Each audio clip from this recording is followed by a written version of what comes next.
Oh, here we go, guys. Welcome to another Thursday night live cast. And we got a great show for you guys tonight. We got a couple special guests. We're actually doing a double header. We got an exclusive going on. So we're going to kind of do this show a little differently in two parts, but it doesn't matter because the guests are that big. Our first guest, one of the best in the business, and he's got a big announcement of making a big move. We're talking to the Hack Attack, Greg Hackney, today. And then on part two, we got Josh Bertrand talking about the secrets to his success in 2021 and what's coming up in 2021 as well. All that and more. A whole lot going on tonight live on Bass 365.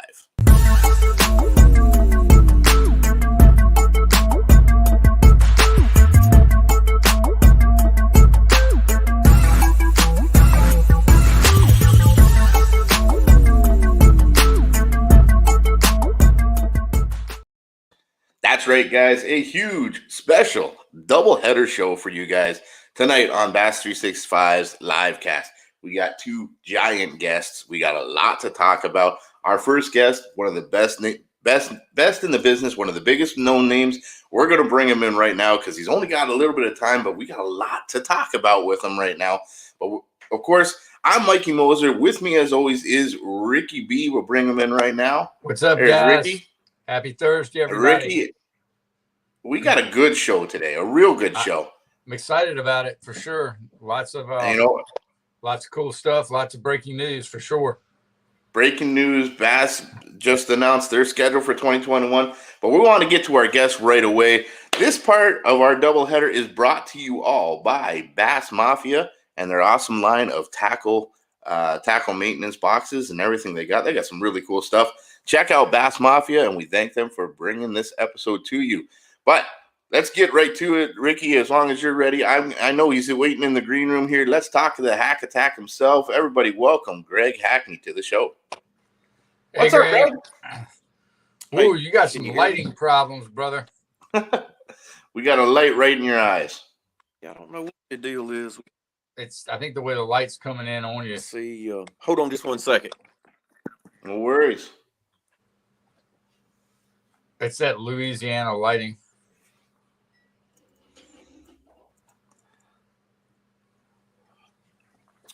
Ricky, there, I heard we got some cool stuff going on. I saw on Bass 365 here that Bass has announced their new schedule for 2021 already. Absolutely, it's a exciting looking schedule, and yeah, I have no idea about the light. I can't. I think it's probably just because it's behind, but that's okay. Well, turn your phone sideways there, Greg, so it's not straight up and down. What the heck's up with that, Mike? Right. I don't know. We're having a little technical difficulties here. Only Hackney. Go ahead and turn it the other way, man. We're good. Yeah. I mean, it doesn't matter which way I turn it. I'm upside down. Yeah, you gotta need to get rid of that flip phone, brother. It's really upside down now. Well, this is definitely a first over here. This is great. Absolutely. We did title the show as making moves. So we've been friends for a long time. I know. I was thinking today you did one of the original Bass casts. Remember with Bill Dakota? 15 years ago, maybe? Do you remember that? We were just doing the audio. Maybe 40 years ago. 40. That's probably about right. Yeah, I do remember that. So we got some exciting news that Bass came out with their schedule. For anybody that's living under a rock, you will be going back to the Bassmaster Elite Series in 2021. If you wouldn't mind, just share a few of your thoughts on that decision, and maybe we'll talk about the schedule a little bit. Yeah, really for me, probably I'm just a little. I hate to say this, but I was a little homesick, and that was the reason that I went back to the Elite Series, or actually went back and, actually just tried to requalify for the Elites, and that happened here, a couple weeks ago. I just, home is where the heart is, and that's just where I felt like I needed to be. I'm a grinder. I'm a 5 fish, 8 or 9 bite a day type guy, and right. To get the fish the way I'd like to fish, and that format at Bass just suits me. And you know, another thing, there's a lot of history there. And, I mean, you know, I've been a bass fan since, you know, back when Bob Cobb was on TNN, and, you know, Yeah. like, it's just a lot of history. And, you know, I'll be honest with you, I just didn't want to give that up. I want to be part of that history. And, again, you know, I wish everybody on the other deal, I wish them the best and hope that deal That's works right. out and all, but it just, you know, it just wasn't for me. I mean, it is Yeah, I what mean, it I is. I know tried it. we had talked about the, you know, catch all you can, and you being a flipper and a grinder, the 5 fish limit definitely seemed to suit you better in our conversations. Looking at the schedule this year, is there any one event that kind of pops out at you and it's like, dang, I can't wait to get there? You know, it's all pretty good. So to me, this is like a new deal. You know, going back to the Elite Series is so new. I don't really care where they go. I'm just ready. You know, I Right. do like, there are several places on there that are special to me. Of course, you know, they're going back to the Sabine River. I won the last time that the Elite Series was there. You know, they're starting at the St. John's, which, you know, is full of 10-pounders. It's a place I've done really well at in the past. And, you know, I just love starting a year off in Florida. That's just kind of, that started at the beginning of my career. You know, when I started traveling and fishing, the first place I ever fished off and begin a season anywhere was in Florida. So, you know, any chance there, but they're all good places. Gunnersville, Lake Fork in April. I mean, there's a lot of great places. It's going to be a pretty quick season. If you look, they start in February, and by the middle of July, it's done. You know, the whole Yeah. season's finished. So it's going to go fast. It's going to be a deal where you're fishing a lot. You're going to want to be on the upside of that deal. And, you know, fishing is momentum. You want to start off with good momentum when you're going to fish that many times that quick. You want to stay on that great momentum side of that deal, because it's definitely, when you fish quick like that, you don't want to be on the bottom side. It's hard to get turned around, you know, when you're fishing just back to back like that. But I like it, you know, and honestly, they've not put the open schedule out yet, but I'm planning on, you know, fishing at least one division of the opens, maybe two. There's a rumor they're going back to 3 divisions and 3 tournaments each division. So there's going to be a lot of free time in there after July. So I'm hoping some of the opens will fall in, you know, in that deal, and I'm going to fish those also. Yeah. And, you know, one thing that you mentioned in your speech right there, your conversation right there, was momentum and how important that is. And I know, you know, our buddy Jacob Porosnik talks a lot about wanting to fish a lot and fish, you know, as much as he can, because once you get into that fishing groove, it's easy to build that momentum. Could you just maybe, you know, tell the viewers a little bit about your thoughts on that? You know, well, for me personally, I'm kind of that same way. Like, I don't like to fish and stop and fish and stop. It's hard to get that momentum going when you know, you fish once a month, or you fish and then 3 weeks later, maybe you fish again or whatever. It's a lot that being on the water every day just really tunes up your senses. And Right. it's almost like you get in that groove where you go unconscious and you don't think about, you don't really even care where the next lake is. You're just living in the moment. And you just, you know, you're living in nature, and the weather's happening and it's changing, and you're spending every day on the water. And that's how you get better. You know, that's how, you know, I tell anybody, even like a young fisherman, I'm like, the more time you spend fishing, the better you get. Well, the same thing tournament fishing.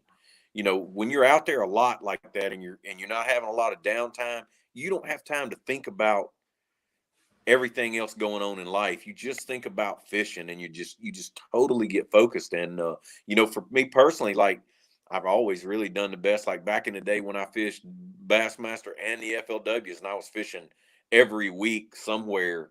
Yeah. And that's the big reason I'm going to fish the opens next year too, because I'm going to fill in those cracks. I don't really want any downtime. You know, I won't, you know, I'm glad we have a season in that, you know, there's a, whatever that month period is that our season lasts. I'm not one of those guys that wants to fish all year long, but what I do want to do is fish a lot in that season, you know, in our season. And so that's what my plan is next year. You know, fish all the elites, and then fill in the gaps with some opens, just to stay on the water a lot. And Yeah. you just, like I said, you sharpen, you just honing your senses when you stay on the water a lot. You stay fresh. Yeah. Yeah, you stay Absolutely. I fresh. can see that. Yeah. I mean, 2020 was just a mess of a season for everybody out there. Whatever did that kind of affect you? Feel those effects having to take that big long pause between everything? Oh no, I just didn't like it. You know what I mean? You Yeah. know, one thing that I did, I mean, I fished a lot during the during the 2 months or so that we were completely shut down and not fishing. The Bass Pro Tour, we fished our last event like the first week of April. I think that's when it was. I think it was like the first week of April at Lake Fork. And then, we didn't fish again till I fished the first open, the Central Open on the Arkansas River was like August or July. I can't even remember now, but it was a long time. But what I did during that period of time was I fished about 3 or 4 days a week.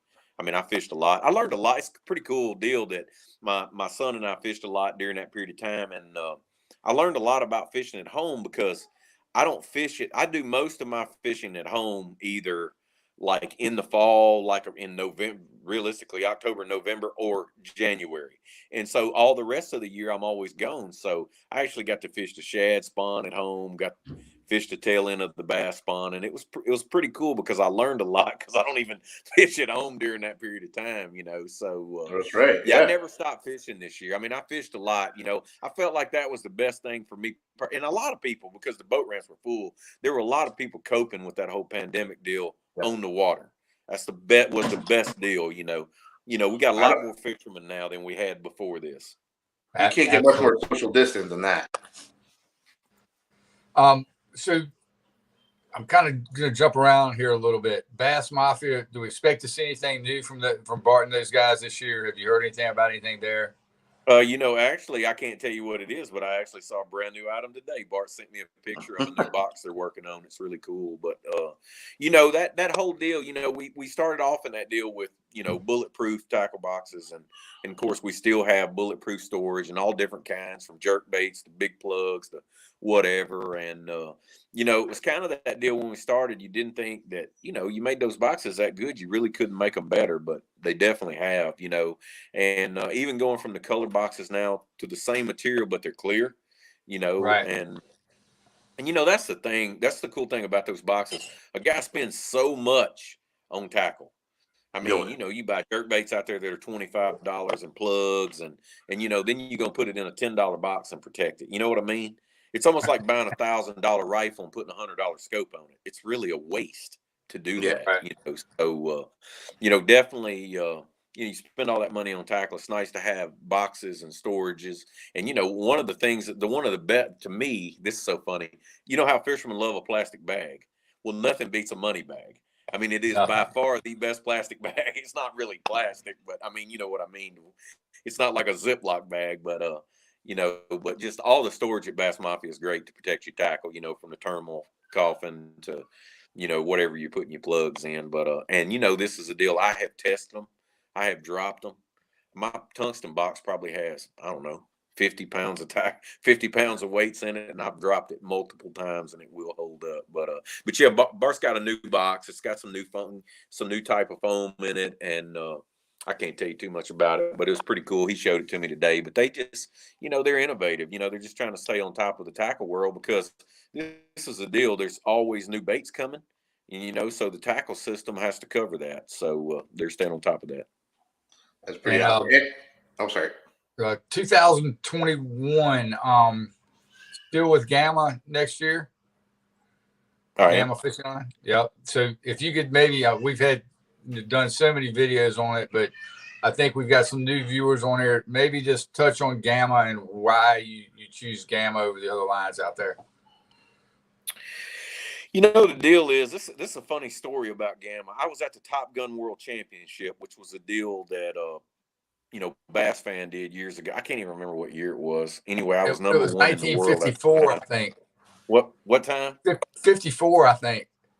1954. So it has been a long time ago. And there was a guy there, Tom Ferentz, and he had a spool and he gave it to me, Gamma fishing line. It was a 200-yard spool, a 20-pound Gamma edge.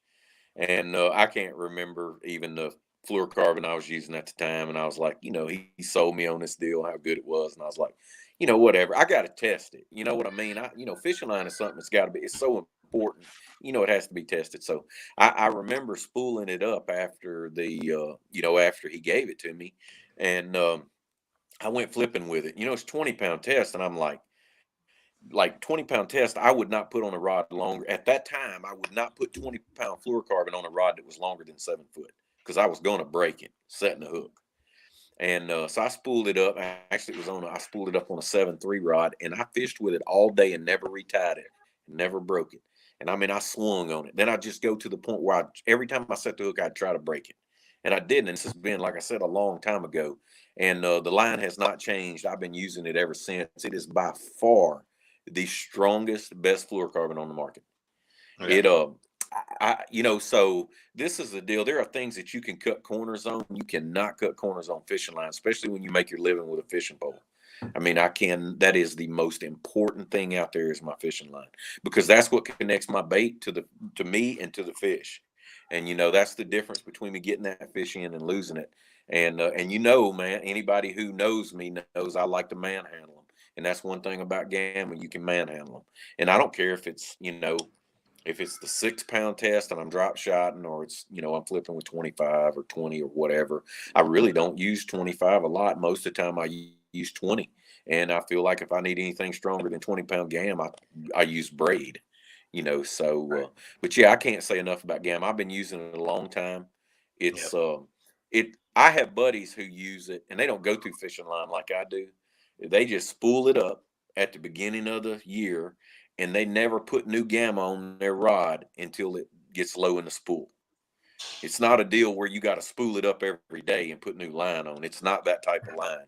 You may occasionally need to stretch the bigger a little bit after it's been on there a while. You can stretch it a little bit and get it back straight. But I don't know that gamma ever goes bad.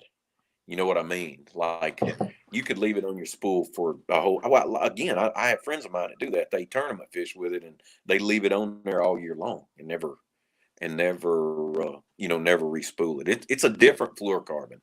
And I've tried everybody's. I still occasionally, I experiment every time something new comes along or whatever. But as of right now, nothing's better than the gamma fluorocarbon. It's the best out there. I think Mikey and I both agree with you on that. We've only got a few more minutes left, so I want to touch real quick on your favorite winter/fall technique, and maybe if you could talk to us a little bit about if you were going out tomorrow and it's winter fall type pattern situation, what's Greg Hackney's go-to bait? Well, right now the weather that we've had, my Hack Attack fluoro flipping jig would be number one. We've just, we finally passed that period. My favorite fall technique is throwing a buzz bait. That would be number one, but we've passed that point now. We finally had enough cold weather to shut that deal down. And to me, that next period, those fish get on the bottom now. When we get we're starting to get that first really cold weather, and nothing beats that jig. Now that will change as it gets later in the winter. They'll start to suspend, and a tiny swim bait and a grub and a jerk bait will outproduce a jig. But we are in that jig time right now. Late fall, early winter, nothing beats a jig. Low and slow. Those fish finally, when it gets cold now, they go to the bottom. They typically stay high in the water column, earlier in the fall. But now we've had some cold weather to put them on the bottom. So I'm going to, it's probably going to be, and it depends on a 3/8 or a half, no heavier than a half. And, with a rage crawl on the back of it. And I'm just going to be crawling it around everything. It looks good. Rock, wood, places those fish get, this time of the year. But yeah, right now they're only I ain't just saying that because I'm a jig fisherman either. It's just jig time. Even growing up, those fish will go through that period. You spinnerbait, buzzbait when the fishing's good. And then it finally gets cold enough. It puts them on the bottom, and right now they're on the bottom. And what's the magic temperature for that cold enough? Is there one? Yeah, it really, for me personally, it needs to be below. I mean, because I living here in the South, it needs to be below 60. You know what I mean? I find that what happens, it really doesn't matter where you are. It seems like that fish go the deepest at the beginning of winter. You would think the latter part of winter, but it almost seems like when it gets so cold, they have a tendency to come back up. And right now they're just going to the bottom. You know what I mean? So I really think it's better when it gets under 60. because anytime it's above that, I can still catch them winding pretty good, whether it's a spinnerbait or a bladed jig or cranking or, you know, whatever it may be. But once it gets below that 60-degree mark, and again, you know, you got to understand, like the water temperature just got that way here at my house. I mean, we've had some 70-degree weather up before this week, and it actually got back up to 73 today. But the last few days we've had some really cold weather, had some, you know, below freezing temperature, but it needs to be below 60, and that's when that jig bite gets right. And it'll be good. You know, I mean, it'll drop on down. It almost seems like it'll stay good till it gets down, you know, for like most of the places where I fish in the wintertime. When it gets low 40, then it changes. Then it's almost like the jig is not as good anymore. Then I can start winding and jerking and, you know, throwing a, you know, a plug and that kind of stuff. I kind of stole all Mikey's glory tonight, so I want to give him a few minutes to chat with you, Greg, and we do have some questions we need to get. And before you get off here, I have one follow-up question at the end of the segment. So go ahead, Mikey, have at it. Yeah, definitely. I mean, we got some great, obviously, big fans of yours out there. And before I even say anything, you know, if we can see the comments and looking through it here, there's a lot of guys that are welcoming you back to the Bassmaster Elites. They're very happy to see you back. I think a lot of us share that same sentiment. It's good to see you going for that biggest 5 fish again. That we know you're a grinder. We know you're, like you said, you're a flipper, and it's going for those big heavy ones. That's it's good to see you back. So that's not just coming from me. That's coming from a whole bunch of people in the comments here. Now, we do have on what you were just talking about. It has really went over well. Absolutely. Well, you know what? When you do this, you make the decision that works best for you. I think what a lot of people don't necessarily always realize out there is that this is your career. You're going to do what's best for you personally, what's best for your family. There's a whole bunch of factors that go into it. But like you said, it was home, and I think that struck most people with that. It's home. That's what you feel most comfortable with. That's what you like. And that's why you have such a passion for this sport in general. So it is good to see you back. That's for sure. We got a question here. I already lost it here, but he wanted to know. Here it is. What is your go-to flipping? Here, bring it up. What is your go-to flipping jig and trailer when you're talking about winter fishing? Like you were just giving us all that advice, but what's your go-to jig and trailer combination? Well, it kind of depends on the situation. Like I like that, like when I'm flipping fluorocarbon, I like the jig, you know, and when I'm flipping braid, of course, I like the full-blown hack attack jig. But, you know, I guess if I could only have one setup, you know, it would be a 1/2 ounce hack attack flipping jig with a rage crawl on the back of it. That's just my favorite. You know, I like all size jigs, but I like, you know, heavy cover and a 1 ounce hack attack flipping jig with rage crawl and 50-pound braid and my 7-Eleven flipping stick. That would be my, if I could just catch them all that way, that's the way I'd want to catch them. Be happy. Absolutely. And Greg, real quick before you get to this next question, just briefly touch on your rods. I know they're affordable rods for most everybody. Do we lose him, Mikey? I don't know. I think he's frozen up. Well, I'll tell you that you know the Lose rods that Greg is using, they're phenomenal, and I think they're like $99. Well worth taking a look at for sure. We had some other questions got in here. Greg's service wasn't great. Yeah. Oh, we got he's about coming back on right now, though. What's that? It looks like he's coming back on here. Right. And once he gets back, we'll ask him. Yeah, we had a couple other questions. Adam, here we go. We got Greg back on there. Hey, that's all right. We got to get you moved back around. There you go. There you go. We got you back on. Okay. Ricky was just talking about your rods there, the Lose rods that you go when you talked about your flipping rod 7-Eleven, but you got some really nice stuff from Lose that you use out there. Why don't you tell people about your Lose rods and why you choose which ones? Well, you know, I have a whole series of rods, Lose rods that are exclusive at Academy, and you know, from a cranking rod to a casting jig rod, a swim jig, frog. We lost him again. I mean, basically, you know, I have a whole series crankbait rods that I use, and do you have me? We got you. You're in and out, but we got you. Can you hear me? Yes, sir. Oh, I'm sorry. But anyway, like Luz has made me a whole set, you know, a whole signatures of rods from just all-purpose rods, spinning rods, all the way, you know, to flip and stick. And you know, I basically, you know, just pick the one frog, and I use a frog rod, a swim jig rod, and I've got it labeled that way so that it's easy to find the right one. You know, you can just read the label on the rod and, you know which one you need to use. Spinnerbait, top water. I have one for every application. Now, with that being said, there's one line of rods that's Academy exclusive, and then I have a couple more coming that are in the signature line, like what I call my bull flipping sticks, 11, 7/6, and my frog rod are coming out in the signature line. You know, I'm not sure. I think they'll be out around the Classic, actually. Awesome. Mike, can we get the next couple questions real quick? Yeah, let's see if we can get them in here real quick. Hear me.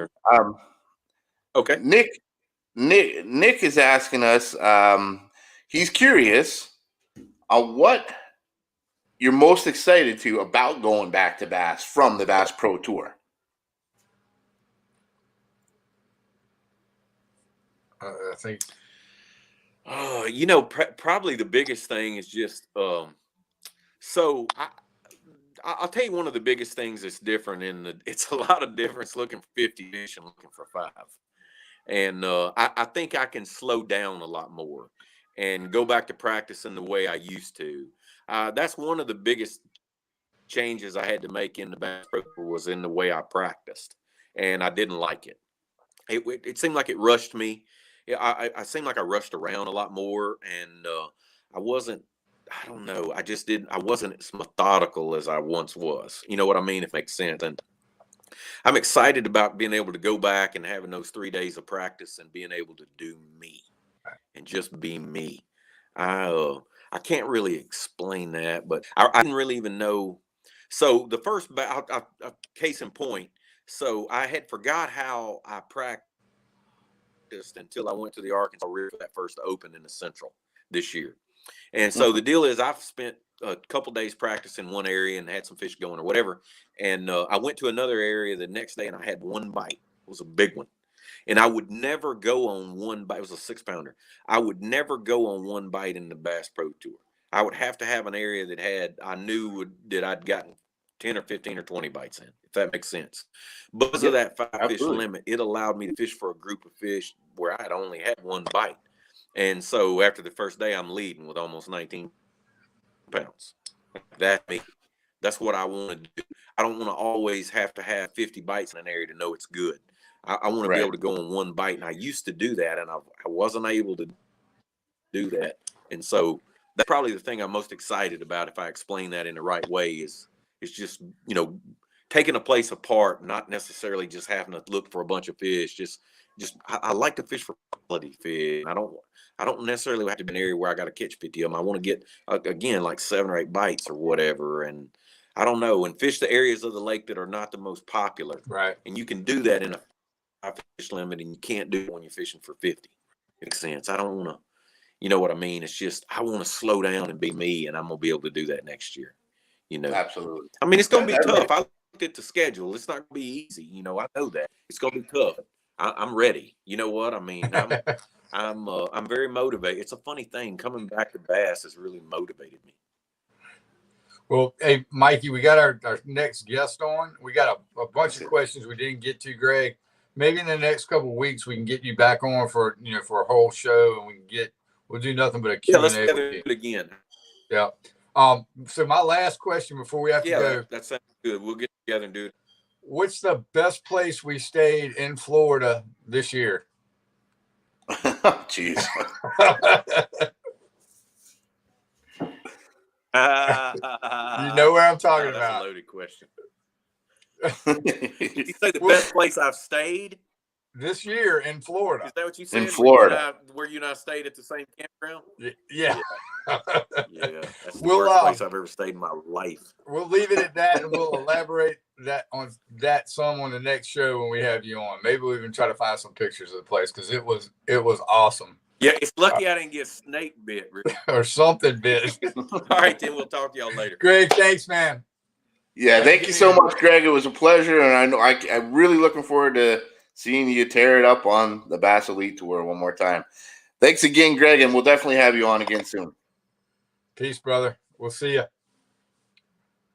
I think he's got a bit of a delay going on over there, a lag, I guess, from the poor service or whatnot. But he's in Louisiana, and I know they've dealt with their fair share of weather this year.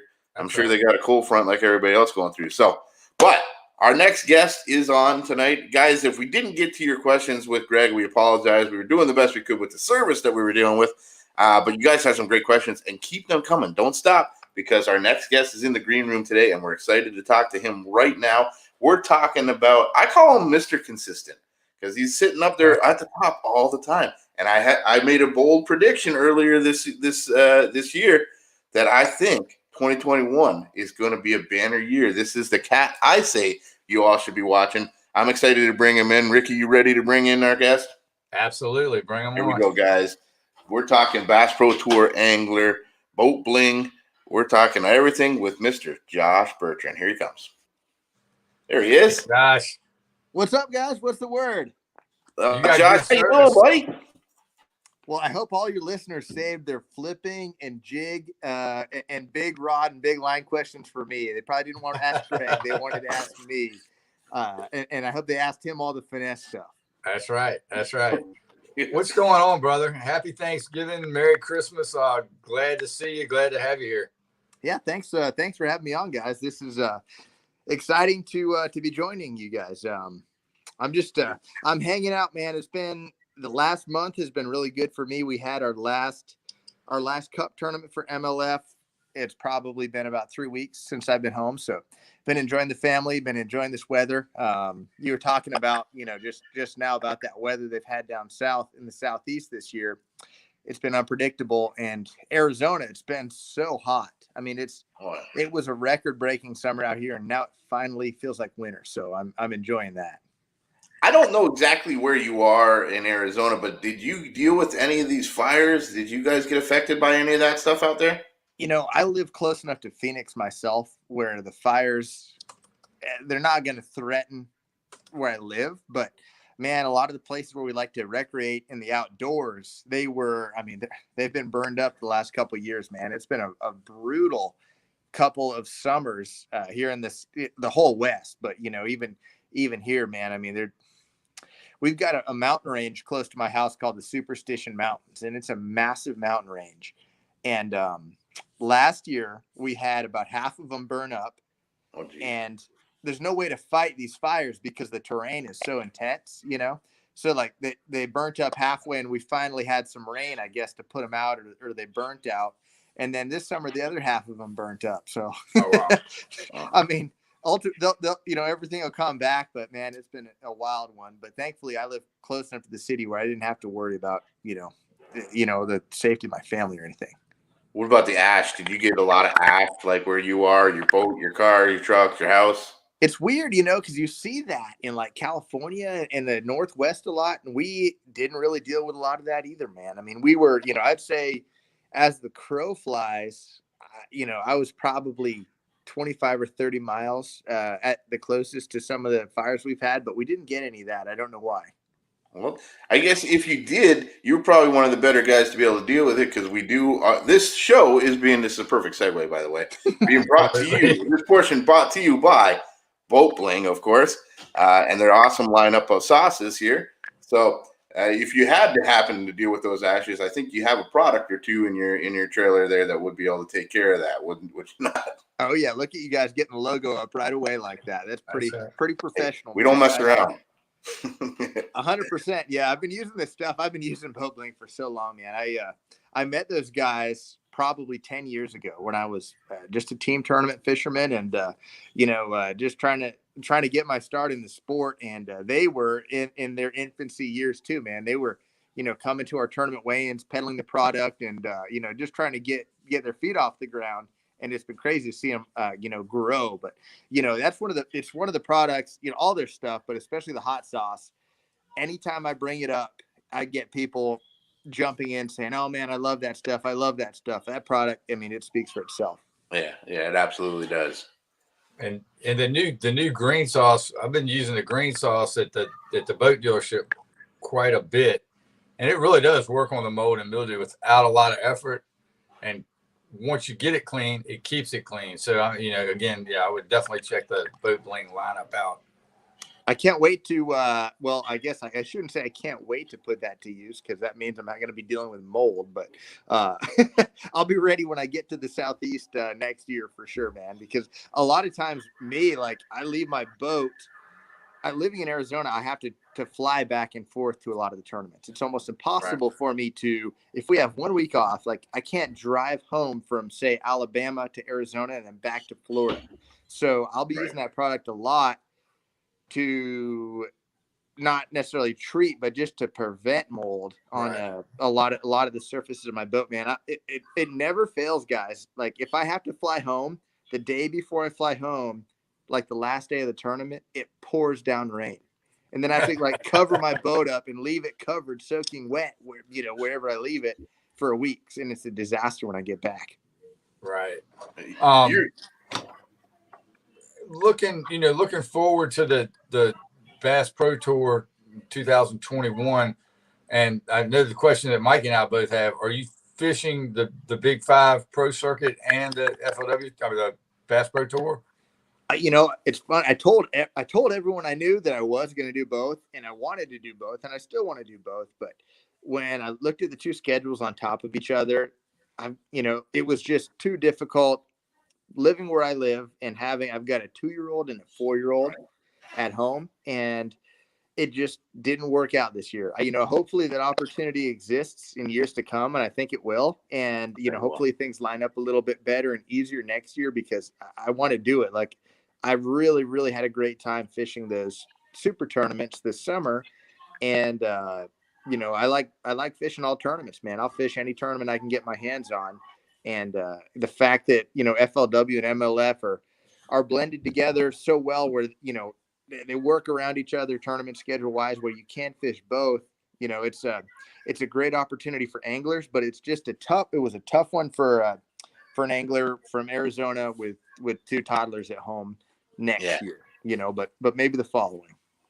I was thinking about that, honestly, when seeing these schedules, and obviously knowing you personally and knowing you got a great young family there, and how tough it is being on the road and away from them for so long. And if you're going to fish both those leagues, it's a long time away from your family. I remember talking to you at the end of the Sandusky tournament, the FLW Super Tournament. And I mean, as much as we enjoyed talking to each other, you were like, dude, I want to get home. I miss my family. And I completely understand that. So it's a tough grind. And I don't think a lot of people really realize that or take that into effect, how long you guys are working and out there on that road all the time. It's tough on a family life. So I can't say I blame you, but I know your personality, you're a grinder. You want to fish every tournament that you possibly can. Oh yeah, Mikey. And dude, it's awesome that you're able to bring your little one with you, so I give you all the props in the world, and I'm sure that brings its own set of challenges, right? I mean, I'm sure. Oh God. It's getting worse too. We just hit the terrible 2s. I bet you know that twice time now. But oh my God, it's gonna be a tough one. So but they got a great babysitter though. Just saying. Yeah. We the Bass365 family is all kind of helps out and takes care of everything too. So it's not as difficult as we think it is. But I'm very fortunate that I get to have my family with me on that too. So I feel you 100% what it would be like if you didn't have them there. And in the back of your mind, because you're on go mode, you're on tournament mode. You want to make sure you're doing your mind's on what you're doing out there, but it's hard to know when your heart's being pulled back home all the time too. So we can definitely appreciate that. Speaking of 2020 and all the traveling and everything you had a good year, as you always seem to have a good year. Like I said, you're Mr. Consistency. That's the way I call you. I mean, there's not often where you're not right up there battling with everybody else, and you're just consistently doing that. I know there's a lot of people that want to know, what's your secret? How are you so versatile? And it doesn't matter where we put you, north or south, you're up there. You're just well, you're doing a good job of making me feel well, so I appreciate that, man. That's a big part of it.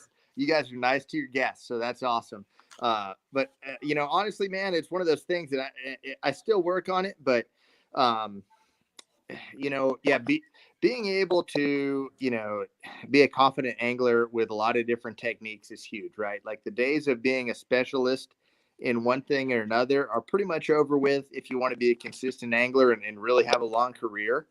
There are definitely things that I would consider weaknesses of mine still, and things that I would consider strengths of mine. And, you know, tournaments where going in, I feel like, okay, I have a legitimate chance to maybe win this.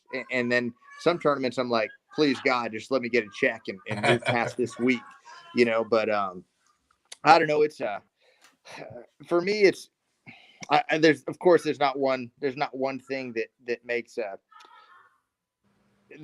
I don't have one secret to being consistent at all. I just think, you know, fishing, the harder you fish, you know, if you practice really hard and you fish really hard in the tournament and you never give up, that's all you can do. Right. And for me, like, I'm sure it's kind of a cliche thing to say, but I try not to get outworked in practice and with my research. And I know if it's a tournament where I don't feel super confident going in, I put a little bit of extra research in, and then I try not to overthink it when I get there. But, you know, I think that is one key to having a long career in the sport, is to be able to go out and consistently finish in the money at least. And, you know, and do well enough in points to where you're at least qualifying for your championship most of the time, you know. And I haven't been able to do that every year, but most years I have. And, same thing with cashing checks. Like, it's, if you can finish in the money over half the time, you know, you're setting yourself up to be able to probably continue doing this,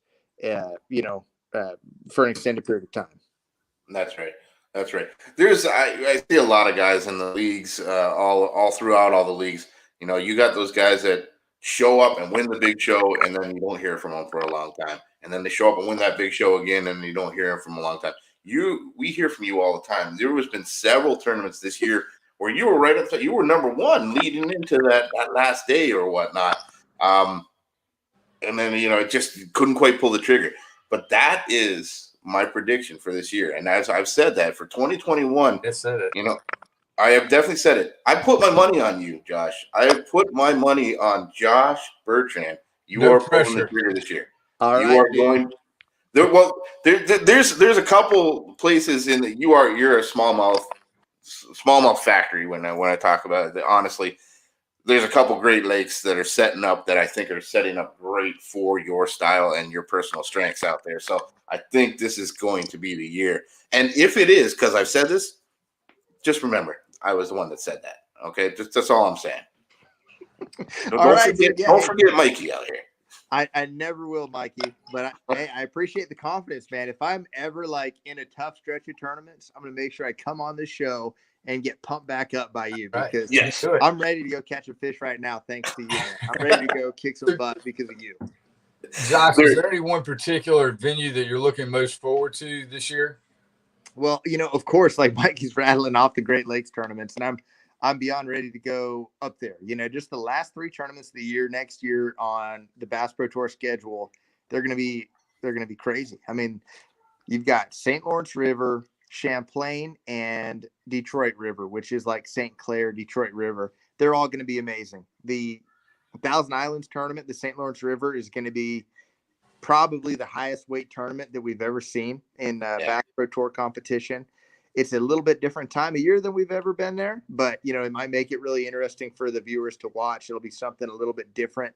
You're going to see some huge smallmouth and a lot of them caught. But, yeah, those are looking good. I'll tell you a sneaky tournament that I'm looking forward to is Lake Travis. You know, we fished a tournament there in 2018, and I remember one of my buddies got there before me, and he's like, dude, wait till you see this lake. You are going to light up like a Christmas tree. And I got there and I did, because it looks just like an Arizona lake. I mean, it's deep, it's clear, it's got canyons, it's got submerged brush. The one difference is it's got a lot of docks on it. You've got a lot of big houses kind of surrounding the lake. But man, it's got a bunch of big giant marinas and stuff that you can fish. And a lot of our lakes out here don't quite have that, but I'm stoked to go there. And the reason is too, it's got that X factor giant fish in it. Like, Right. I remember going there the first day of practice last time. I'm not exaggerating when I say I caught, I don't know, like a 28-pound bag or something like that. And, but it was the way I caught them all, it was so kind of weird and random. I didn't learn much, but it was an example of the type of fish that live in that lake. I think over the course of the week when I was there, I caught, I think 3 fish in the 8-pound range. And one of them was an 8. I caught the first, like on my 3rd cast of the tournament. So the lake's, it's a sneaky big fish lake. And I'm stoked about it because it looks a lot like our western lakes in Arizona. That's pretty cool. I mean, we asked this of everybody too. So if there was a lake, any lake, that you could go fish a tournament on, or you could say, hey, this is where we want to go. What is your favorite lake? What's the lake, the dream lake that you want to go back and fish if you've ever fished it before? Yeah, for sure, man. I've got it, and I don't know if we'll ever go back. I hope we do, but it's so far out there.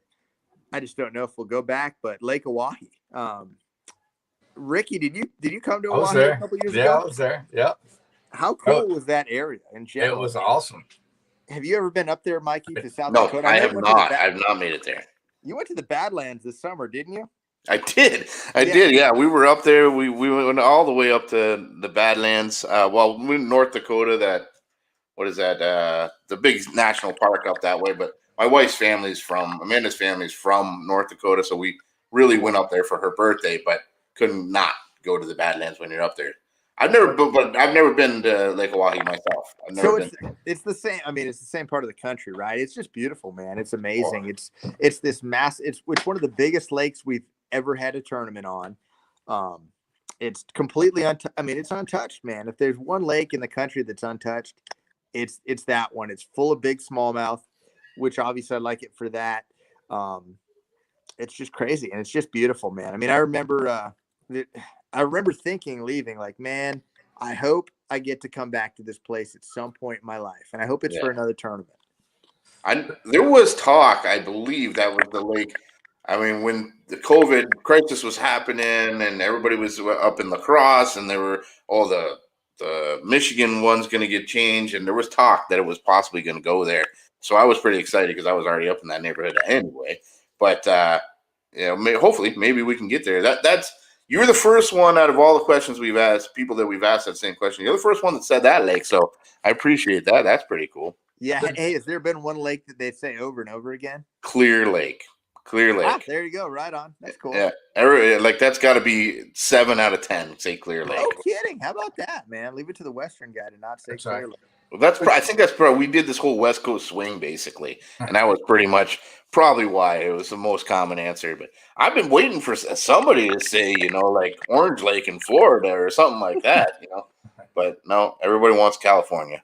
All right, so, right on. Mikey, I gotta, Josh, with every one of these things, I've been doing this for so long. I've usually got a story about each angler. And I really don't have one about you, but I do have one about the South Dakota trip. And it was beautiful. It was beautiful for sure. So I planned an extra day because I wanted to drive through the Badlands. And I'm, by myself driving through the Badlands. It's beautiful. All these wild animals running around. And there's some prairie dogs like everywhere. I guess they're prairie dogs. And I'm driving along. I come over a hill, and there's Sago on his knees shooting these prairie dogs. So I had to stop and get out and talk to Sago. Just, that's my he's the best.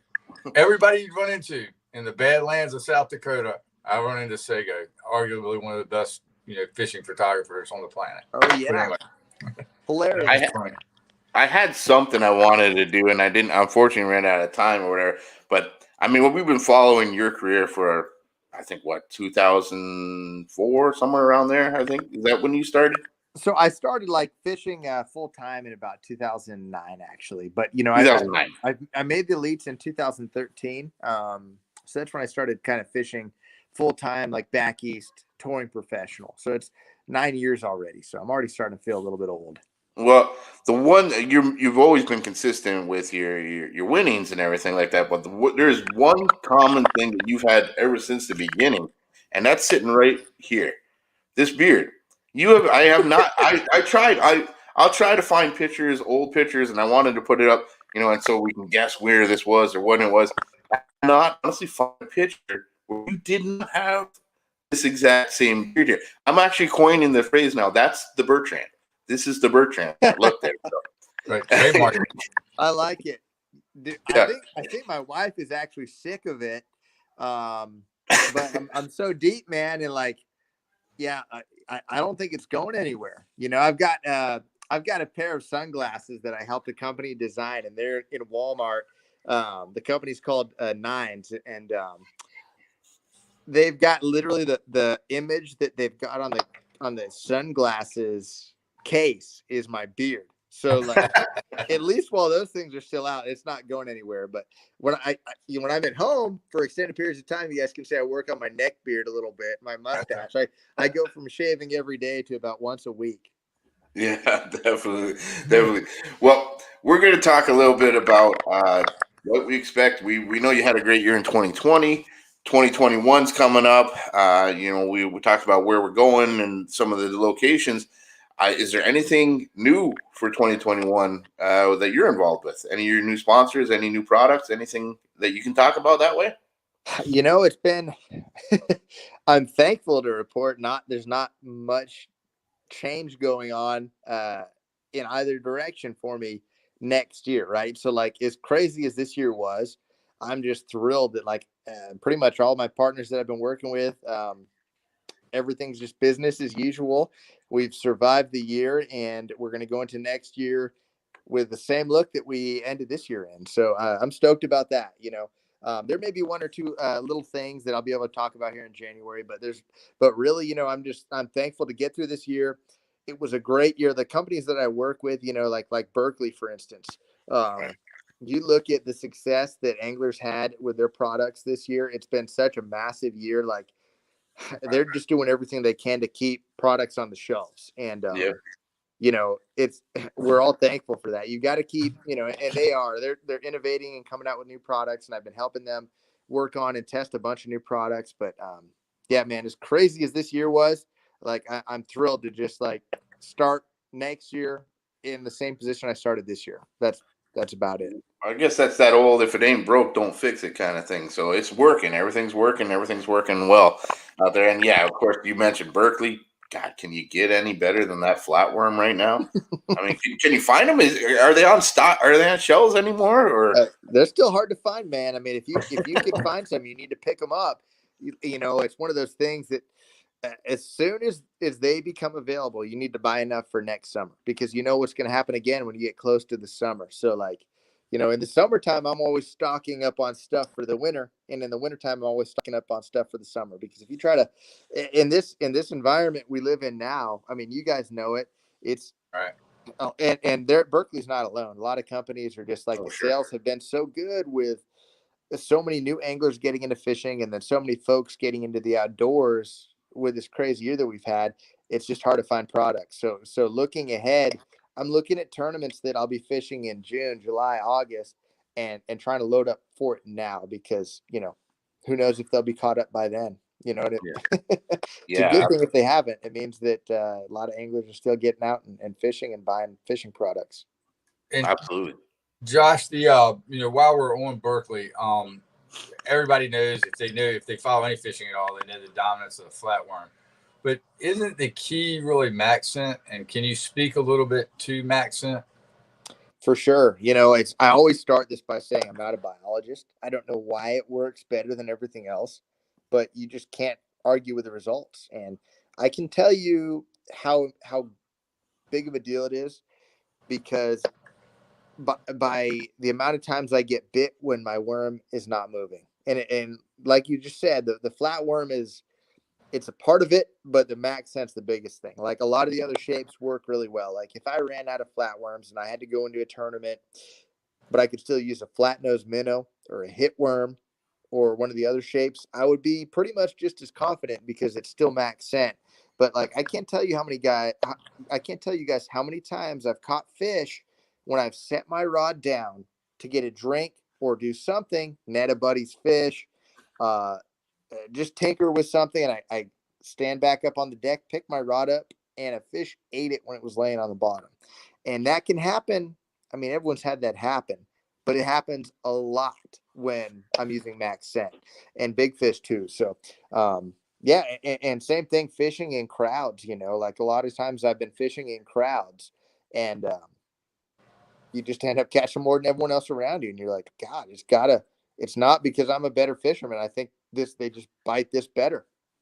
Yeah, there's definitely got to be something to it. I mean, I think most of all of us in fishing know that scent is definitely a factor. There's a million different things you can do out there to increase the scent of things, and a whole bunch of different smells out there too that I don't even understand why they work. But there is definitely something to it. There's got to be, because the proof's in the pudding.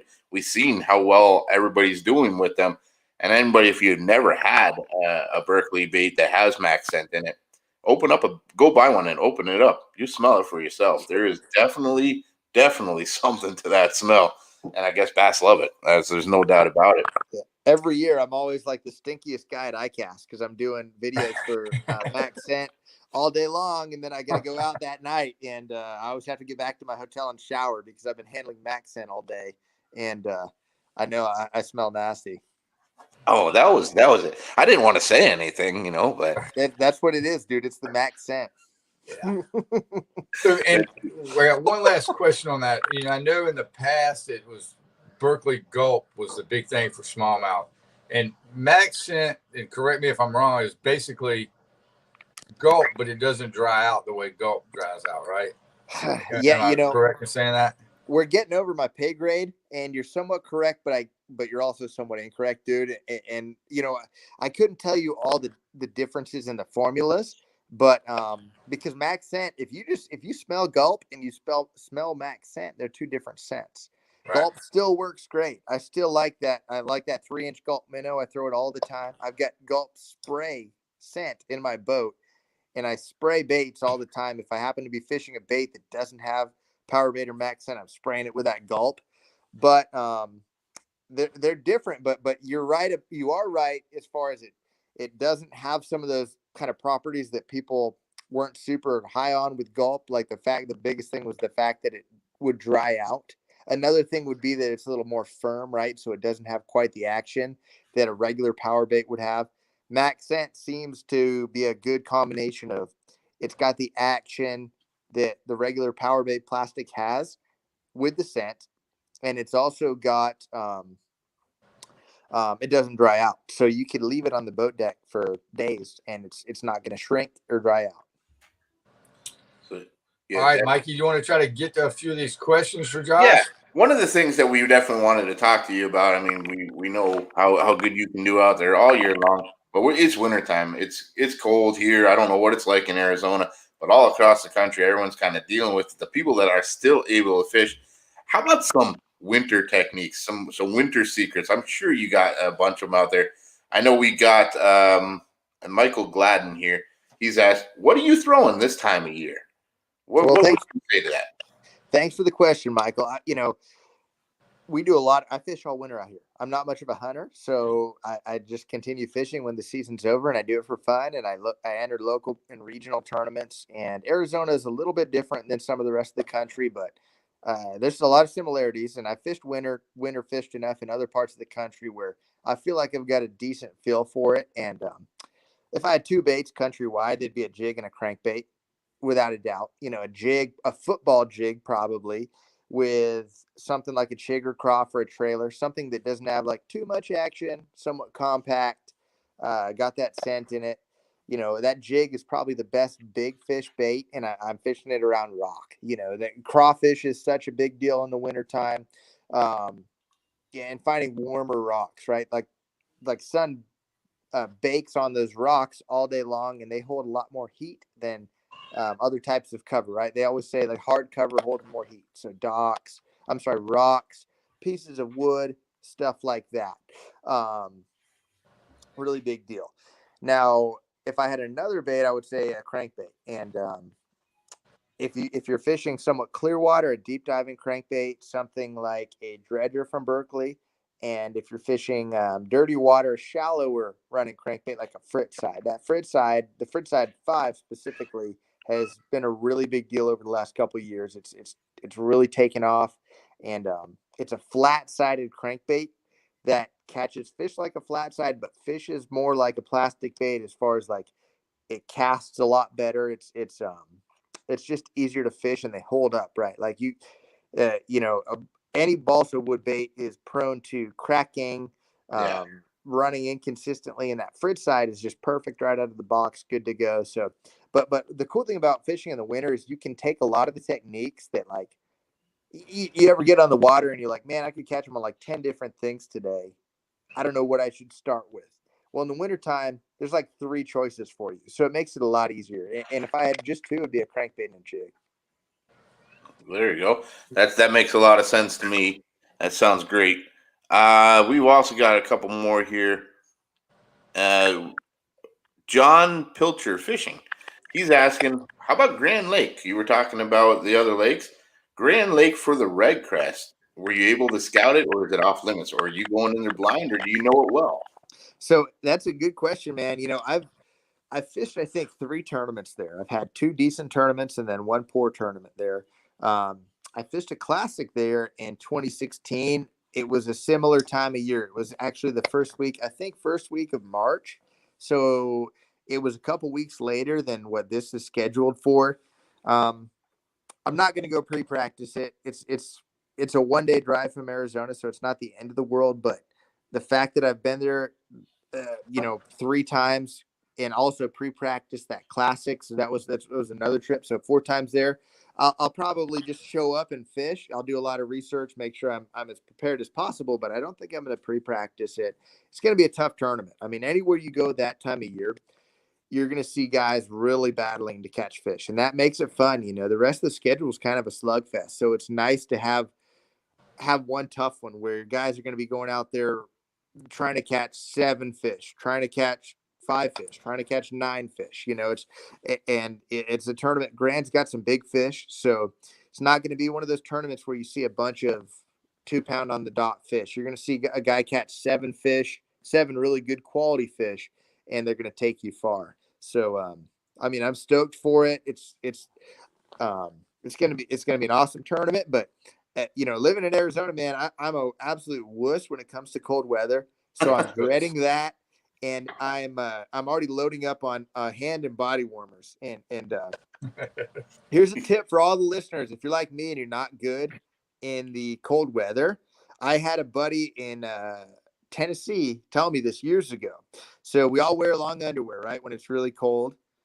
Take some of those adhesive hot hands body warmers. You know, they're like, I don't know, 4 inches by 4 inches, and buy a bunch. Don't be cheap when you're doing this, because there's nothing worse than being cold on the water. And if you're cold on the water in a tournament, it's going to ruin your whole tournament. You're not going to be able to think. So don't be cheap when you're doing this. Buy a bunch. And literally what I do is I stick them all over my body. I focus on my core. So I stick one right on the back of like the top of my spine, over the long underwear, of course, top of the spine, bottom of the spine, the sides under your armpits, your thighs, and then one right in the crotch. You know, again, right above your long underwear. You don't want it to stick to anything you don't want it to stick to, but it's amazing. If you do that, you can fish in the coldest weather ever and be warm. That is a very interesting tip. I can honestly say I've never had somebody give me that tip before. So that's I know Amanda's watching this right now too, because she always is, and she's also a big fan of yours. Amanda, I'm not trying. No, I guarantee you need to be apologizing to me, because I got to go out and buy a bunch of these things right now, because my wife is a South Florida girl. She doesn't do the cold weather either. So I just invested into a whole bunch of stock of those warmers pads now, I guess. They're the deal. I have no affiliation with them, but yeah, if you can keep your core warm, you're good to go, right? So that's a big deal for me. And if I do that, I can actually focus on fishing and not just sit there saying, I'm so cold all day. I know it was one year in a classic. I can't remember where it was at. It was freezing, and some of the guys were talking about getting the big adhesive ones and putting it across their kidneys. I said that was another key place to keep warm. Like if you, again, back to your core, if you can keep your Good core call. warm, but right across the small of your back on your kidneys is a big help. And you know me, I hate the cold, so it's yeah, I'm down with the hand warmers. Oh yeah, man. Hey, if it's $10 a day, it's the best $10 you ever Best spend. $10 man. you'll ever spend. Oh yeah. There you go. You guys are getting some amazing tips that you probably won't ever get anywhere else right here from Josh And Bertrand. didn't even ask for it. That's Sorry, guys. that's pretty awesome. We got just a couple more questions that keep coming in here. Adam Hager is saying low 50s water temperatures. What's the best technique to fish with at? I'm not straying from those two that I mentioned earlier. You know, you can, if you've got clear water, you can throw a jerkbait in there, but a jig and a crankbait, you know, pretty much countrywide, they're still going to bite a crankbait, and they'll bite as long as it's in the 50s and it's not down. When you start seeing that 4 number in front of that water temp, in front of your 2-digit water temp, you need to start making some serious adjustments to your techniques. But as long as it's in the 50s, you can catch them on a crankbait or a jig, and you can fish it kind of like you would all year long. You're not going to fish too fast, but 50s, you can still have some really good fishing for sure. Now, I guess on that part, and no one's really asked this or whatever. We talked about the techniques that you use. Is there a area you're going to target, and when you got temperatures in that range? Are you going shallow? Are you going deep? Are you going structure? What are you looking for at that kind of water temperatures? Good question. It of course it's going to vary a lot depending on the lake, what part of the country, what your water clarity is. Rocks are just such a general winter deal. Any lake that you fish in the wintertime, fish are going to congregate on rock. So no matter what, and both of those baits are phenomenal for fishing rock. Another really key factor is being around bait. When you get into clear water like we've got in the Southwest, and then certain parts, a lot of the spotted bass lakes and stuff like that in the wintertime, you're going to see fish actually following the bait fish more than necessarily like using structure like rocks and stuff like that. So depending on where you're at, you're going to have to keep that in mind. If you're following the bait, if you're in a clear water lake and the fish are deep, a jigging spooner at drop shots are a really big deal. Those are very popular out west and a lot of the spotted bass lakes in the southeast and stuff. But, rocks and bait fish are two really key things to be focusing on this time of year. Very good. Very good. Great advice out there coming from Josh Bertrand. Nick I don't want to pronounce it properly, but Nick has another question for you. What color do you like for your jigs this time of year? Is there a color preference? Sure. Yeah, if you're like fishing a flipping jig in dirty water this time of year, black and blue almost always. But if you're just kind of fishing if you're fishing a football jig on mid depth or deeper rock, black and brown is a really good color. If you can make a skirt up that's got black, brown, and even green pumpkin in it, just something natural. That's a great color with a green pumpkin trailer. I put a 4-inch green pumpkin sugar craw on it, and that's kind of my standard. I throw a 1/2 ounce if I'm less than like 15 feet, and if I'm deeper than 15 feet, I really like a 3/4 ounce. And that 3/4 ounce sounds like a lot, but I've actually seen it outfish a lighter jig in certain circumstances. Like if you can picture a crawfish kind of skirting through rocks and mud, it's kicking some dirt up and it's making some ruckus. And when you're throwing a heavier jig, a 3/4 ounce jig, that weight of that jig is doing the same thing. So I'm not afraid to go to a pretty dang heavy jig if I'm deeper than 15 feet. But yeah, those natural colors, you can get crazy and match the colors of the crawfish. And I don't recommend not doing that. That's a great thing to do.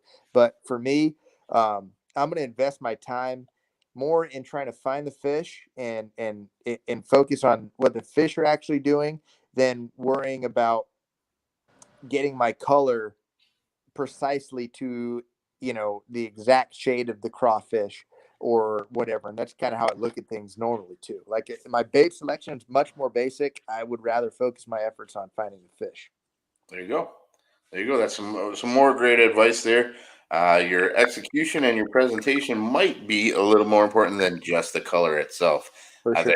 I've heard that advice from other folks in the industry too. That you know what, getting the bait in the right place at the right time is probably more important than whether it's pink or it's blue. Probably so, man. Probably yeah. so. Right. So that's definitely some great advice. I think that's about it for the questions we got here. Ricky, you got anything else you want to? Actually, I saw one earlier. Back up towards the top might be. It was asked and then withdrawn, but I want to ask it anyway. Okay. Let's say, Josh, you're talking to somebody that's new to shaky head fishing.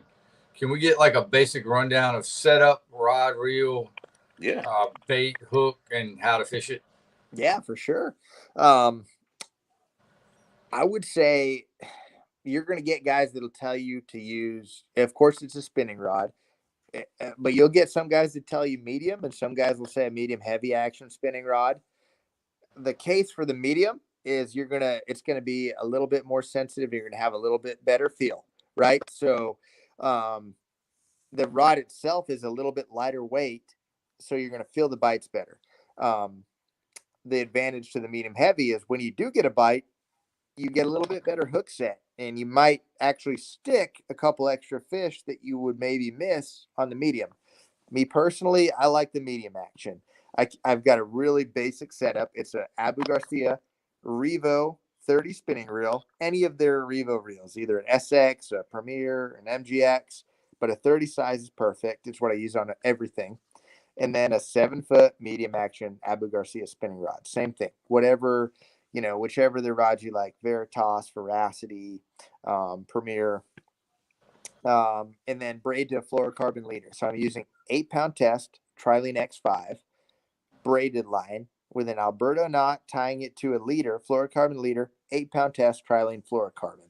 That's what I use 90% of the time. And as far as like the weight of the shaky head, same thing. You can go extreme one way or the other, but if you're starting out, 3/16 is a great weight to start with. You can fish it shallow, but it's heavy enough to where if you're fishing it out in 15 or 20 or even 25 feet, you can get away with it.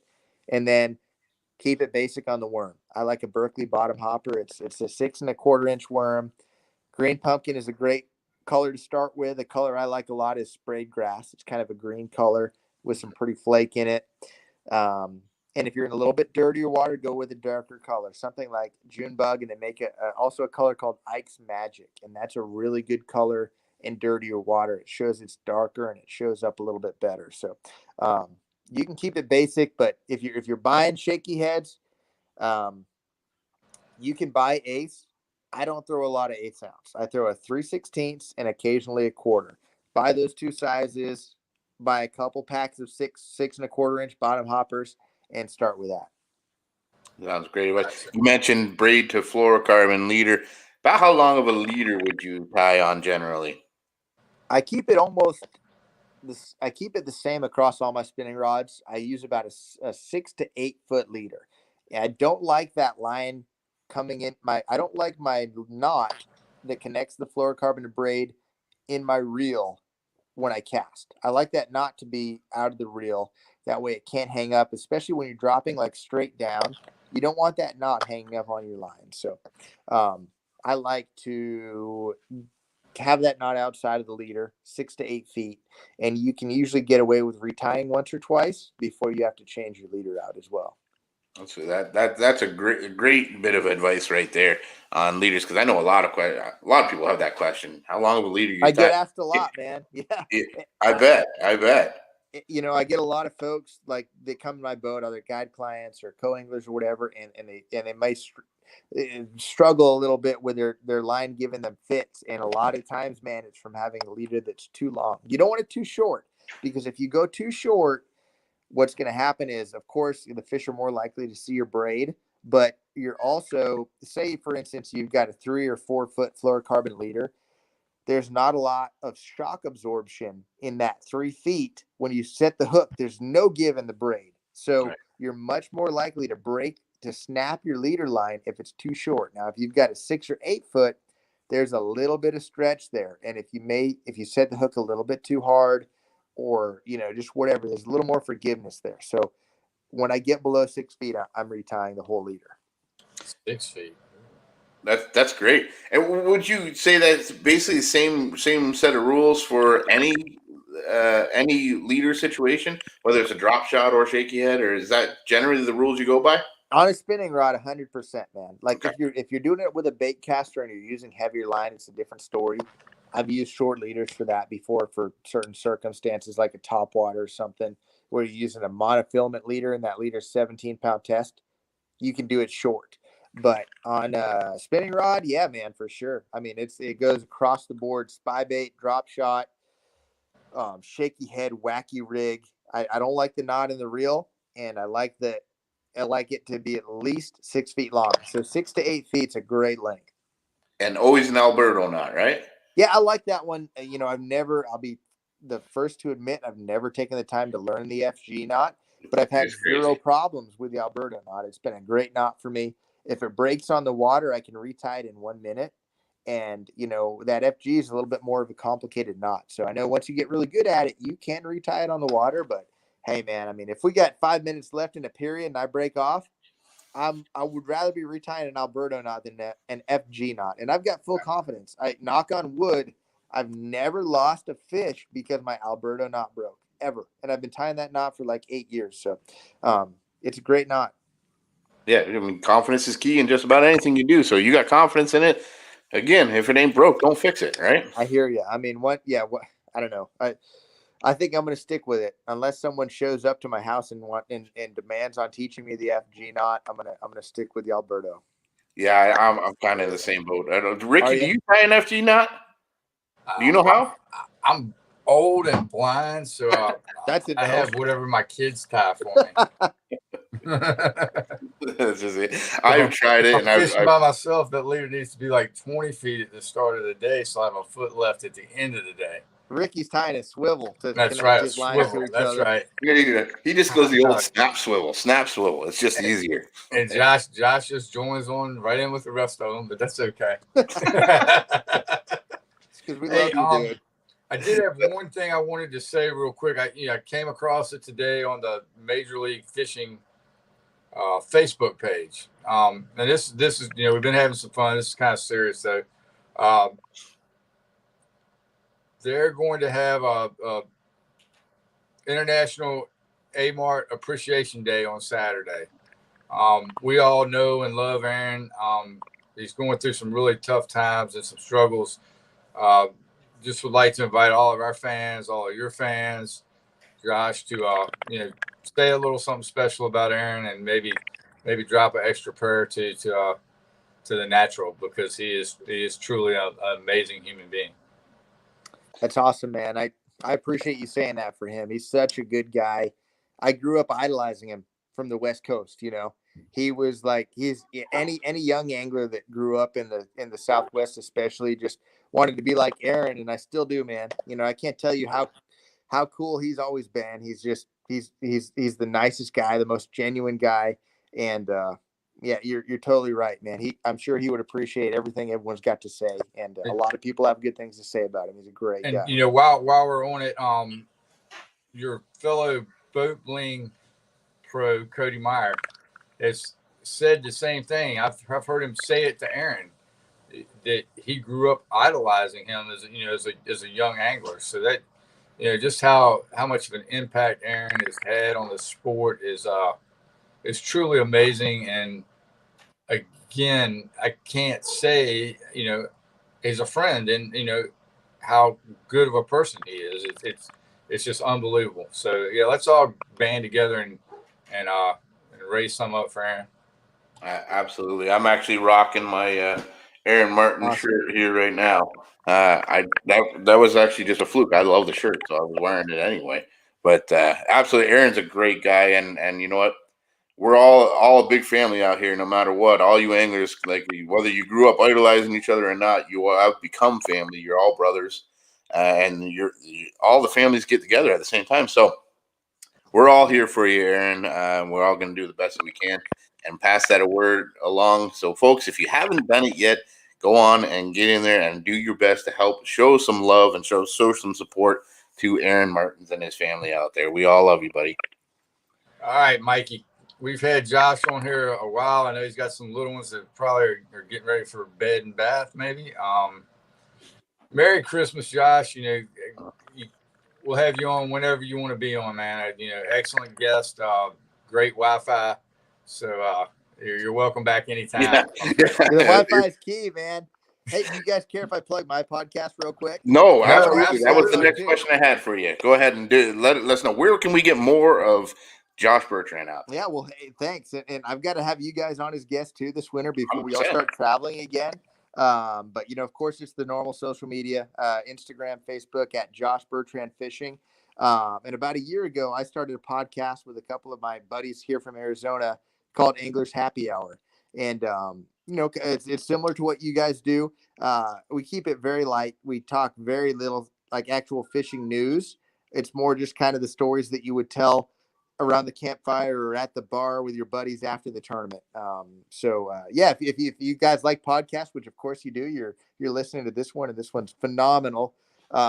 Check that out. It's on iTunes, Spotify, and eventually we'll get it on YouTube. But we've done audio so far, and that's it. But make sure to check that out if you like fishing and silly stories, because we're full of those.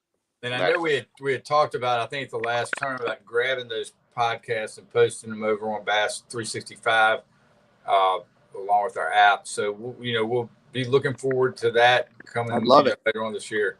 Yeah, we'd be more than happy to include everything that you're doing out there on the Bass365 platform as well, because it's just some great stuff. You constantly, what you say, it's not all about talking just fishing, it's just telling stories and whatnot, but you give some great information all the time out there, whether you know it or not. Some very down to earth kind of logic that I've come to enjoy.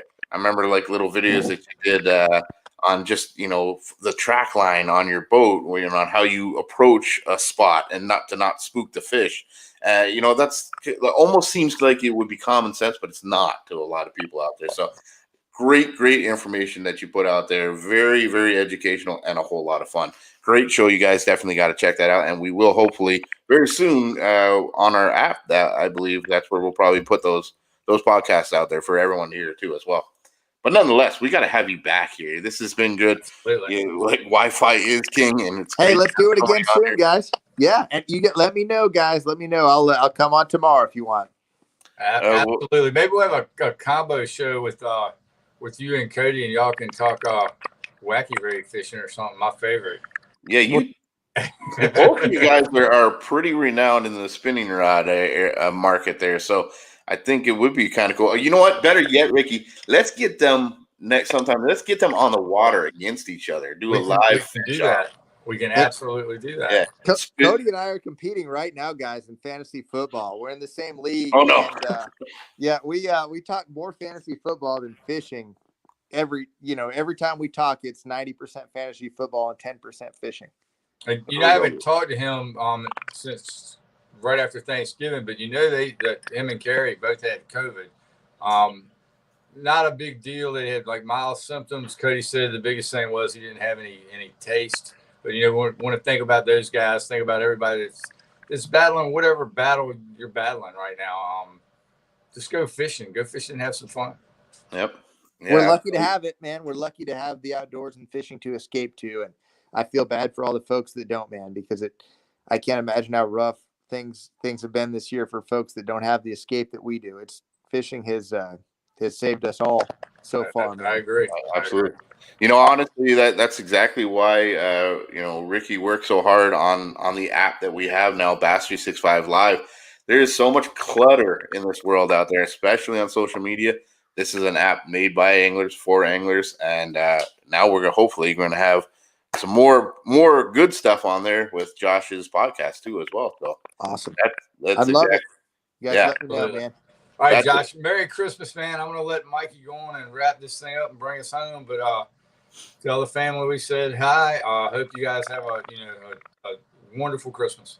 You guys as well. Great talking to you, and Merry Christmas to both of you and your families. All right, Josh. Thank you so very much, guys. That's Josh Bertrand, and we will have him on again soon. But make sure you follow him on all his social media outlets, Instagram, Facebook, and of course that awesome podcast. Give that one more plug. What's the name of the podcast? Where do they find it again?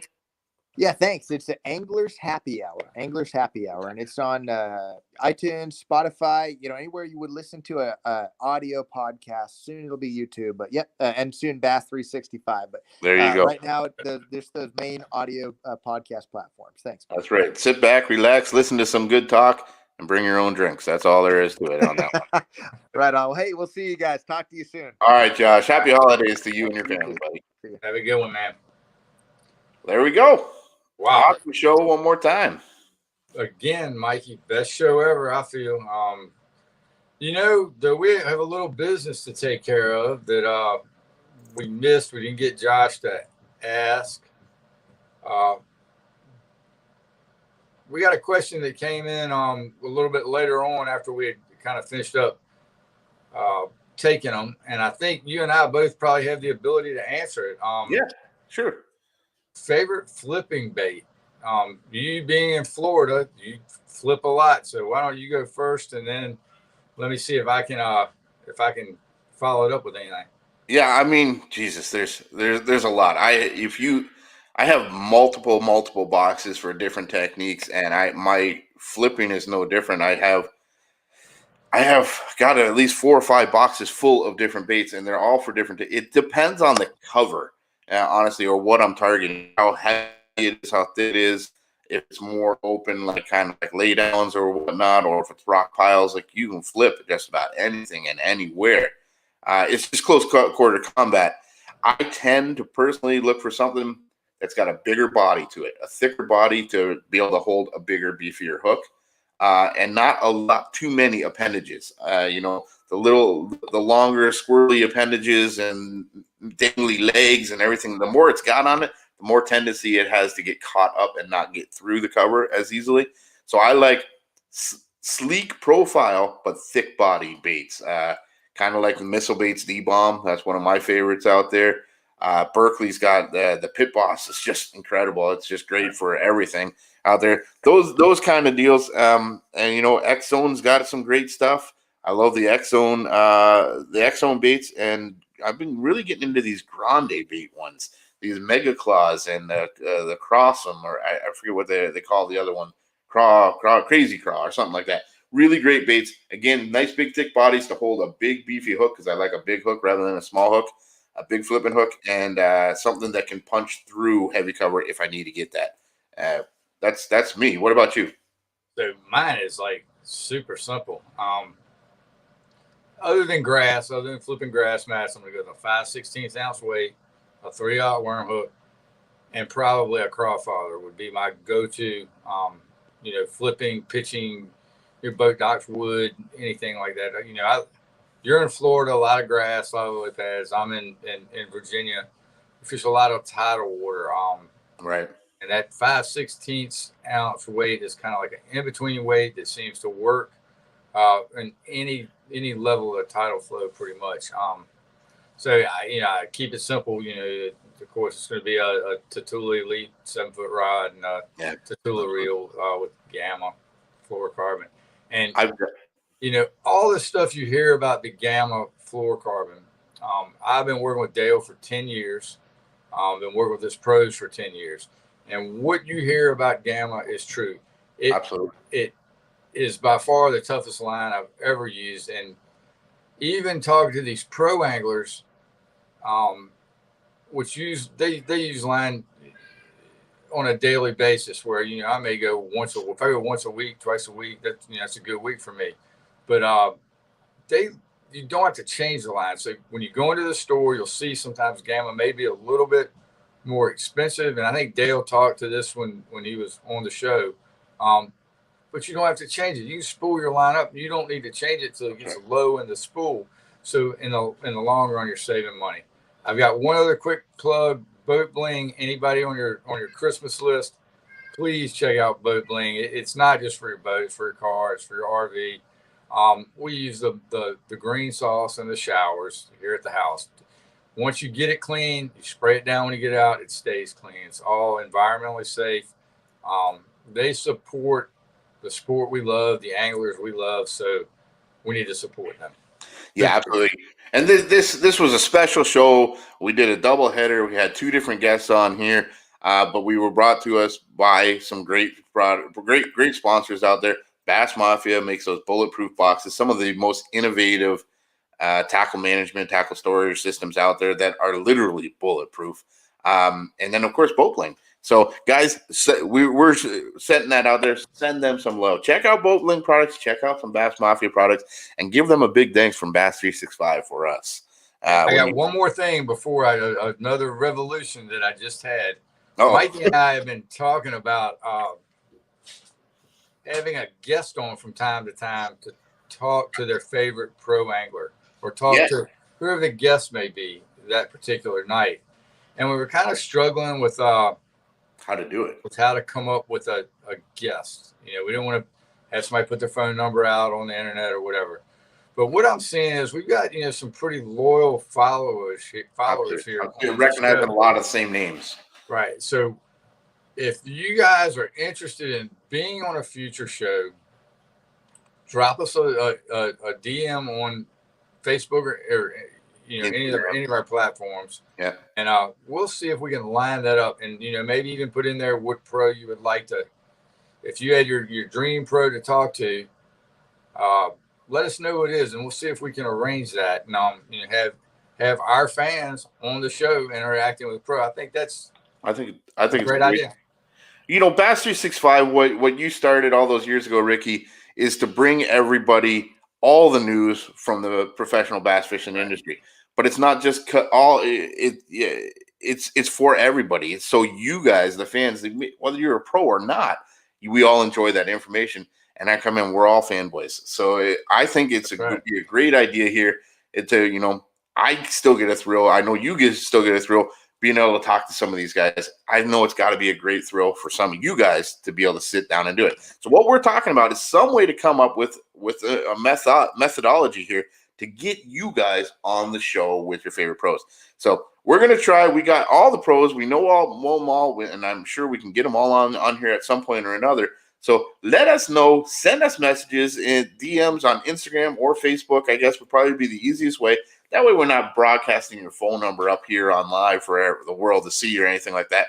But definitely let us know who you'd like to get on and if you'd like to get on. Maybe we'll do some kind of contest, Ricky. I'm thinking that might be cool, where you guys submit your favorite fishing story or your secret or your tip or whatever it is, and we'll go through them each week or every so often and pick one of our favorite stories and bring you on with that next pro so you can share that story and spend 10 minutes or whatever it is talking to your favorite pro. I think that would be an absolutely fantastic idea.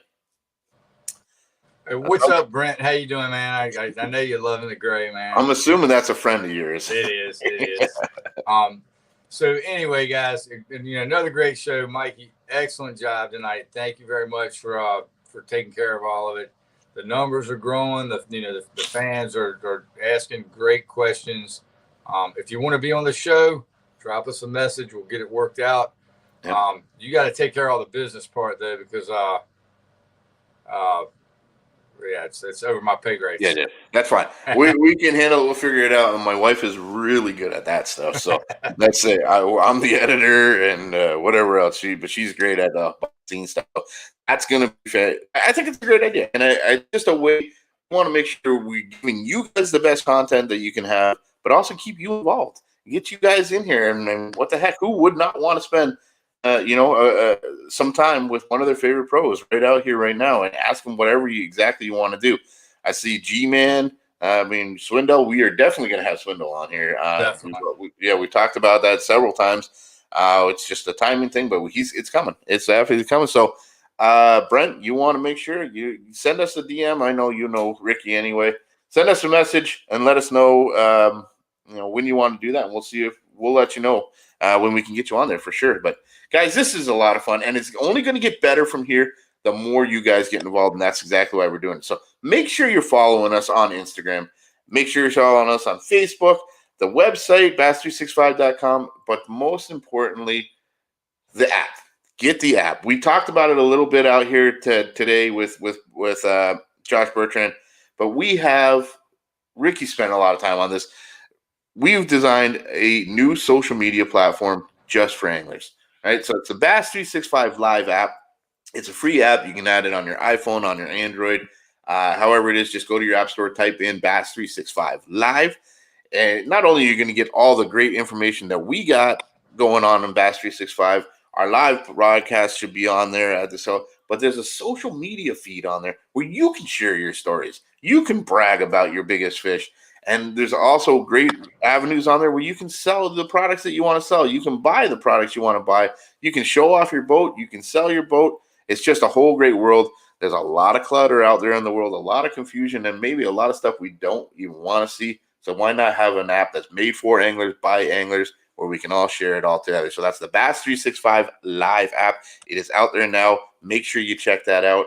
And you like it, send a link to your friends, send your buddies, because the more people that get on there, the more we share and the better it's going to be, just like all of this out there. So right, the more fun we'll be able to have with it. So absolutely. Mike, yeah, did you mention the store? No, I haven't even done that. I haven't even got there. Guys, there's actually 1 day left. Today's Thursday, right? So we got 1 day left in the big Black Friday week sale. All the products on Bass365 store are discounted right now. Apparel is 10% off. Lighting is 15% off. Bass boat accessories are up to 20% off. All the eyewear, that's the biggest thing to me, or whatever. The polarized sunglasses, the amphibia glasses out there, stuff like that. They're 30% off. You can save up to $70 on a pair of sunglasses right there. So everything you need for your bass fishing needs, your boat, and even your own clothing out there, it is there on the Bass365 store. So check it out, 365stores.com. And if you really want an easy way, you can't remember that, just add the app, Bass365 Live app, and there's a link right there to get you right to the store to get all those awesome products too. Mikey, last bit for me. We have got a amazing show Tuesday night. Yes. We may have some breaking news. Tuesday's the 9th, right? I think it is. Tuesday's the 9th. We're gonna have, yes. We may have some breaking news. We'll be the first ones to formally announce it on Tuesday. I don't even know if you know what it is, Mikey. I don't actually. I'm sitting here nodding my head going, where are you going with this, brother? Yeah, so we got some breaking news. Hopefully, if it works out Tuesday, and then a super special show with Takahiro Omori and Kelly Jordan talking crankbaits on Tuesday night. That is awesome. So, two of the best in the business out there. And I mean, but honestly, talking about, like, nobody knows crankbaits better than Tak. I don't think. Like, that guy is just a crankbait genius. I'm really excited. I am very excited to hear what he's got to say about that for sure. But so Takahiro Omori and Kelly Jordan together on Tuesday night's livecast. That's going to be pretty awesome. Plus breaking news sometime during the day. Yeah, some kind of surprise special announcement that I don't even know about yet. So that's going to be pretty darn cool, guys. But yeah, thank you very much for coming out with us. We hope you enjoyed it. I hope you learned a little bit. Thank you so much for all the comments and the questions. I hope we hope we got to all of them. I know we missed a few of them. I apologize, but we'll try to answer them the best we can each time. But make sure you're following us on all the platforms and leave us some messages on who you want to see next, and we'll make it happen. We'll make it happen, and hopefully we can get you on here too so you can see them. So that's it, guys. Make sure you have yourselves a good holiday, a good weekend, I guess it is. It's Thursday now, so have a good weekend. Enjoy. Get on the water if you can. If you can't, go ahead and watch some videos. We'll make sure you're entertained the whole time. Absolutely. All right, guys. Good night, Thank you. All right, see you, buddy. Thank you very much for everything. Thanks again to Josh Bertrand and Greg Hackney for coming on, and we will see you all next week.